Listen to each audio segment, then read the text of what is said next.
কিন্তু আমাদের মতো ছেলেরা যারা অনিষ্টির সাথে লড়াই করবে, তারা ভালোবাসবেন, চা পানি খাওয়াবেন, কিন্তু মেয়ে বিয়ে কেউ দিবেন না, কারণ মেয়ে দিবেন তখন আর একটা আর্মির ক্যাপ্টেনের সাথে, বিকজ লাইফ সিকিউরিটির ব্যাপার আছে। তো এই প্রথম শহীদদেরকে জাতীয় বীর, আমাদের যারা এই জুলাই শহীদ এবং আহত, তাদেরকে রাষ্ট্রীয়ভাবে এবং সাংবিধানিক স্বীকৃতির মধ্য দিয়ে, যেহেতু এটা সংবিধানের তফসিলে যুক্ত হবে, সুতরাং সাংবিধানিক স্বীকৃতির মধ্য দিয়ে তারা আমাদের জাতীয় বীর হিসেবে মর্যাদা পাবেন। এটা হলো আমাদের প্রথম অর্জন। দ্বিতীয়ত হলো আপনারা ওই যে এইটা একটু ফাঁকে বলা দরকার, যে আমরা তো এমনি সমালোচনার জন্য সমালোচনা অনেক করি, তো অনেকে দেখলাম যে যেহেতু সেহেতু এই নিয়ে কথা বলে। প্রথমত হলো আমাদের যেটা দরকার সেটা হলো দুনিয়ায় আরও যেসব জায়গায় বিপ্লব হোক, অথবা আমরা যে বারবার এখানে বলছি যে বিপ্লব, বাংলাদেশে তো বিপ্লব হয় নাই, যে আমরা যে বিপ্লব হয়েছে এটা করতে পারি না, বিপ্লব তো হয় নাই এখানে।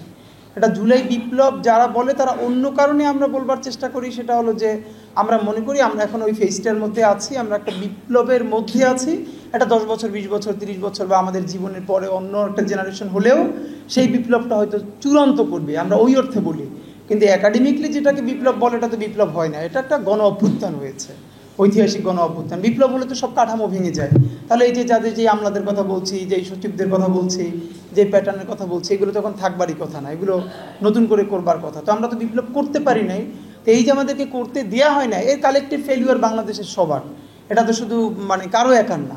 আমরা সবাই মিলে আমরা যে শহীদ মিনারে বা শাহবাগে শপথ নিতে পারলাম না, আমাদেরকে এই ট্র্যাডিশনাল বাকশালী সংবিধানের মধ্য দিয়েই শপথ নিতে হলো। তারপরেও একটা বড় কথা আছে, এই কথা আজকে বলা দরকার যেহেতু প্রশ্ন আসছে, সেটা হলো যে অনেকে যে বিপ্লব তাহলে করতে পারলাম না কেন। দেখেন দুনিয়ায় যত জায়গায় যারা বিপ্লব করেছে, এই আন্দোলনের একটা ঝামেলা কি হলো, যে এই আন্দোলনে এই গণ অভ্যুত্থানে হাসিনা পালিয়ে যাওয়ার আগে বাংলাদেশের arm forces, police, army, even answer, যে কেউ যাদের হাতে আর্মস আছে, এরা কেউ কি তাদের অস্ত্রটা তাদের সিনিয়র কমান্ডের দিকে ঘুরিয়ে দিয়েছে?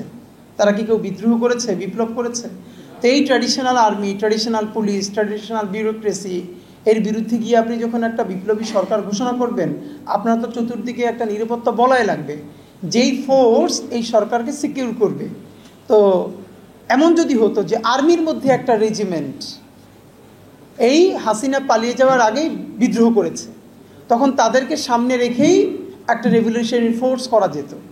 তো আর্মি, পুলিশ, বিজিবি এমন কোনো ফোর্সই তো কেউ নাই যে একটা অস্ত্র ত্যাগ করে জনগণের পক্ষে এসেছিল, অথবা অস্ত্রের নলটা ঘুরিয়ে দিয়েছিল।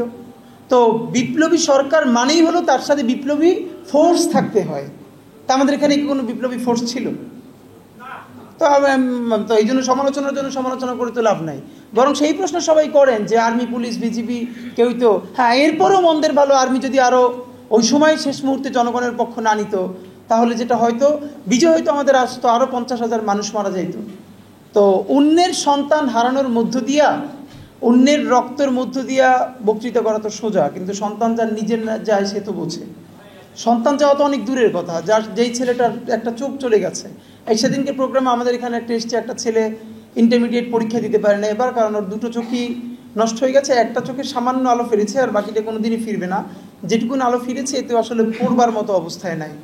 এই ছেলেটার সারা জীবন, এবার এই ছেলেটা যদি আপনার সন্তান হয়, আপনি ভাবেন না, হিসেব তো আসলে অনেক রকম আছে। তো আমাদের এখন যেটা কাজ, আমরা যেটা চেষ্টা করছি সেটা হলো একটা বৃহত্তর বিপ্লবের প্রস্তুতি নেওয়া। সেটা হলো যে আমাদের নিজস্বই বোঝাপড়ার জায়গাটা তৈরি করা, আমাদেরকে যোগ্য করে তোলা, যাতে আমরা সত্যিকারের অর্থে একটা রিপাবলিক গড়ে তুলতে পারি।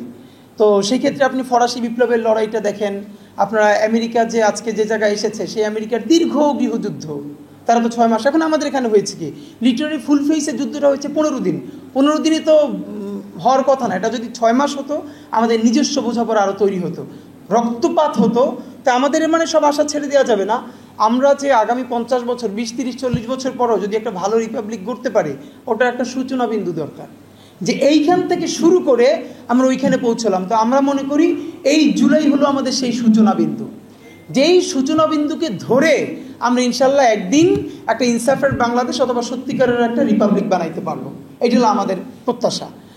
আর এখানে যেহেতু আর্মি অফিসাররা আছেন, আপনারা মানে আপনারা পরে আর দাওয়াত দিবেন না জেনেও বলি, সেইটা হলো এই যে ধরেন আপনারা তো আমলাদের বিরুদ্ধে বলেন, আমরা আমলাদের বিরুদ্ধে বলার আপনাদের বলার মধ্যে দুইটা ঝামেলা আছে।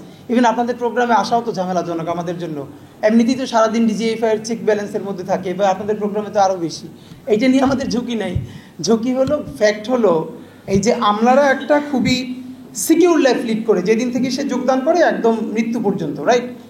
তো আর্মির যারা অফিসার তারা যেই প্রিভিলেজ জীবন যাপন করেন, তারা যেই বিপ্লবের স্বপ্ন দেখেন, তাদেরকে যদি ডাক দেওয়া হয় যে বলেন আর্মি থেকে রিটায়ারমেন্ট করার পরে ডিওএইচএসে বাড়িও পাবেন না, এই সোশ্যাল সিকিউরিটির মধ্যে দিয়ে যাবেন না, তাইলে আপনারা মানবেন? কয়জন আর্মি অফিসার মানবে বলেন তো? অনেক পাবেন।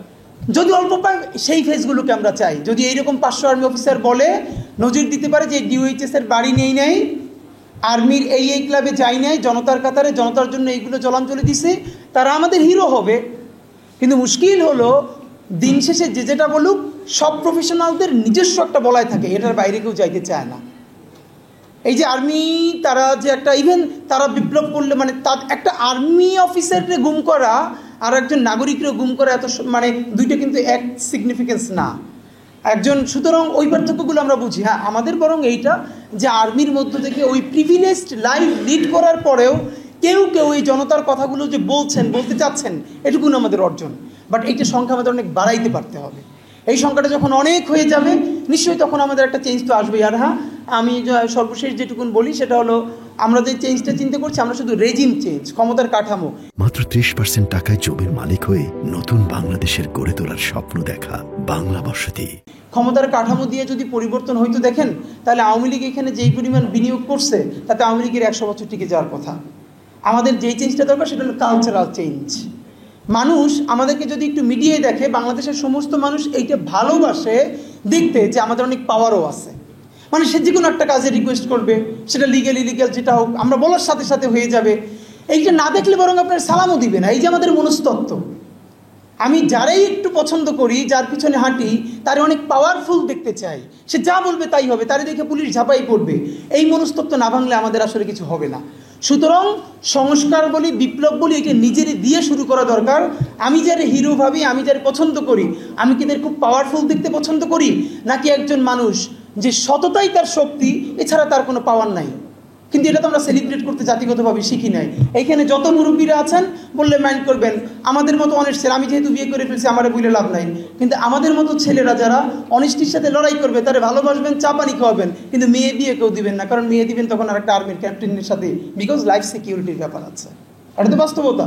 কোনো আমলা কি এরকম একটা বিপ্লবী ছেলের কাছে অনেস্ট, খুব ভালো চিন্তা করে, তার কাছে ছেলে দেয় না, বলে ছেলে ভালো, বিয়ে দেওয়া যাবে না।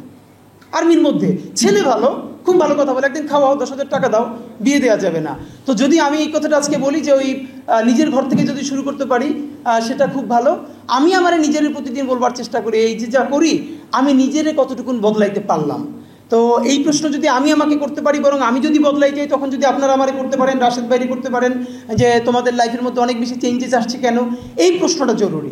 বাট আমার মনে হয় এখন আমাদের একটা শুদ্ধি অভিযান শুরু করা দরকার, এবং সংস্কার, যেই সংস্কারটা হাজী শরীয়তুল্লাহ শুরু করেছিলেন ফরাইজি আন্দোলনের মধ্য দিয়ে, বলেছিলেন যে এই সব বিপ্লবী ঠিক আছে, কিন্তু সবার আগে মানুষের নৈতিক জায়গাটা উন্নয়ন করতে হবে।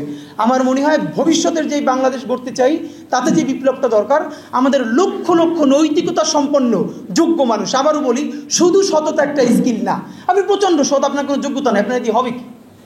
আপনি দুনিয়ার সৎ, কিন্তু আপনার কোনো যোগ্যতা নাই, এটা এই সৎ দিয়ে কোনো লাভ হবে না।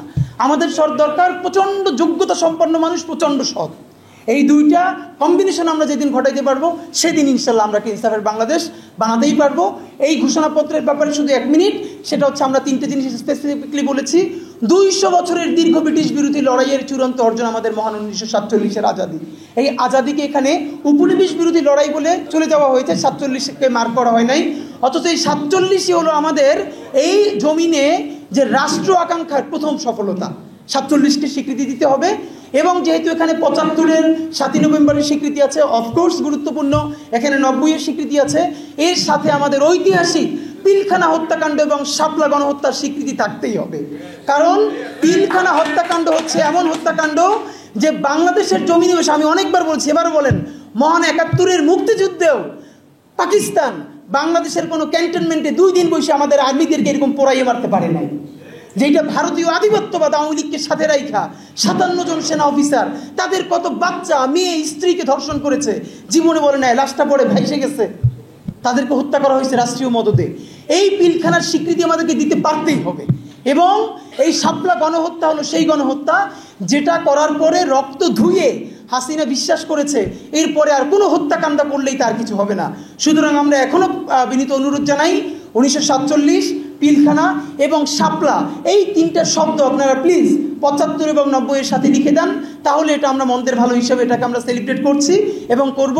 আর আমি প্রত্যাশা করবো এর চেয়েও আমাদের ঐতিহাসিক কাজ সামনে, জুলাই সনদ।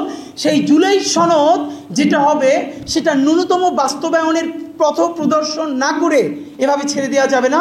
রাজনৈতিক দলকে অবশ্যই আমরা শ্রদ্ধা করি, তারাই লড়াই করবে, কিন্তু এই রাজনৈতিক দলগুলোই 1990-তে বিরাট সমঝোতা করে 91-তে এসে সবাই প্রতিশ্রুতি ভঙ্গ করেছে।